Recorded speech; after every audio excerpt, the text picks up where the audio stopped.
नमस्कार, मैं हूं मुद्दा बिष्ट और आप देख रहे हैं न्यूज स्टेट का डिजिटल प्लेटफॉर्म। रूस यूक्रेन युद्ध के बीच ऐसी खबर सामने आ रही है जो कि पूरी दुनिया में चर्चा का विषय बनी हुई है। लगातार युद्ध के बीच रूस की आबादी घटती ही जा रही है, जो कि देश के लिए एक बड़ी समस्या बन चुकी है।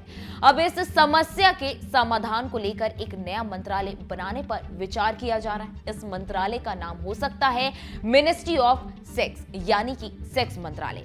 आखिर क्या है, इसके पीछे की वजह क्या है, आइए चलिए इसे समझने की कोशिश करते हैं। रूस को यूक्रेन के साथ युद्ध में लगातार जनहानि हुई है। यहाँ के जन्म दर यानी बर्थ रेट पर भी काफी प्रभाव पड़ा है, जो कि लगातार गिरता ही जा रहा है। और इस मंत्रालय की सलाह देने वाले समिति का मानना है कि यहाँ पर युवाओं के अंदर काम वासना यानी कि सेक्सुअल डिजायर कम हो चुकी है। अब इसको बढ़ने के लिए नीतियां बनाने की जरूरत जरूर है। मंत्रालय को बनाने के लिए कई तरह की सलाह भी सामने आई है, जैसे कि रात 10 बजे से लेकर सुबह 2 बजे तक इंटरनेट सेवाओं का बंद होना।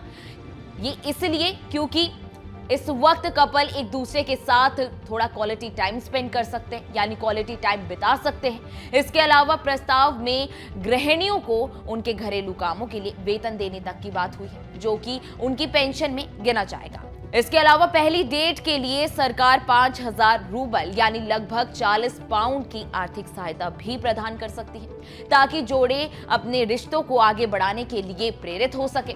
यही नहीं, सरकारी खर्च पर जोड़े के लिए शादी की रात के होटल में ठहरने की सुविधा भी देने का प्रस्ताव है, जिसकी लागत लगभग 26,300 रूबल होने वाली है।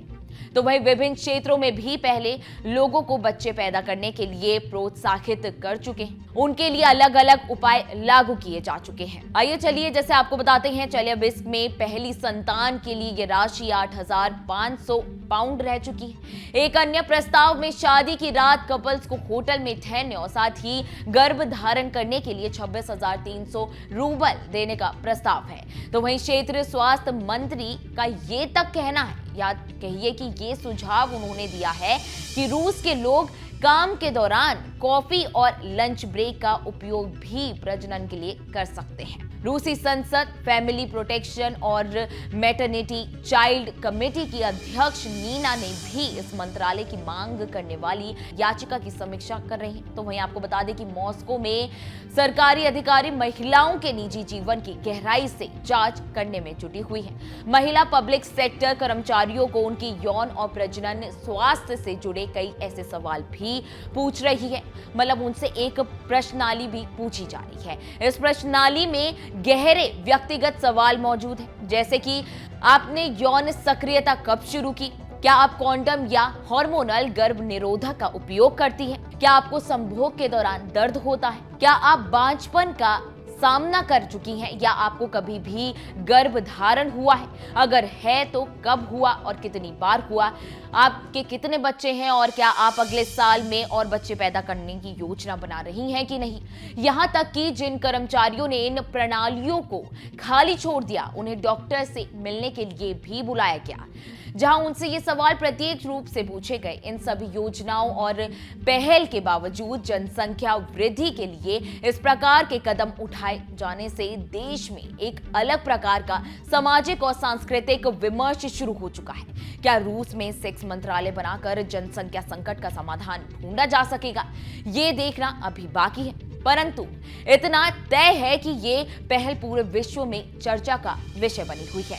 फिलहाल इस तरह के मंत्रालय से क्या वहां की जनता इत्तेफाक रखेगी या फिर इसे निजता का हनन मानकर चलेगी। फिलहाल पुतिन सरकार अभी इस पर विचार कर रही है और पूरी तरह से नीतियां बनाने की बात अभी वो कर ही रही है। फिलहाल इस वीडियो में इतना ही। देश दुनिया की तमाम बड़ी खबरों के लिए आप हमारे साथ बने रहें और देखते रहें न्यूज स्टेट। न्यूज नेशन अब व्हाट्सएप पर खबरों की ताजा अपडेट के लिए न्यूज नेशन के इस QR कोड को स्कैन करें।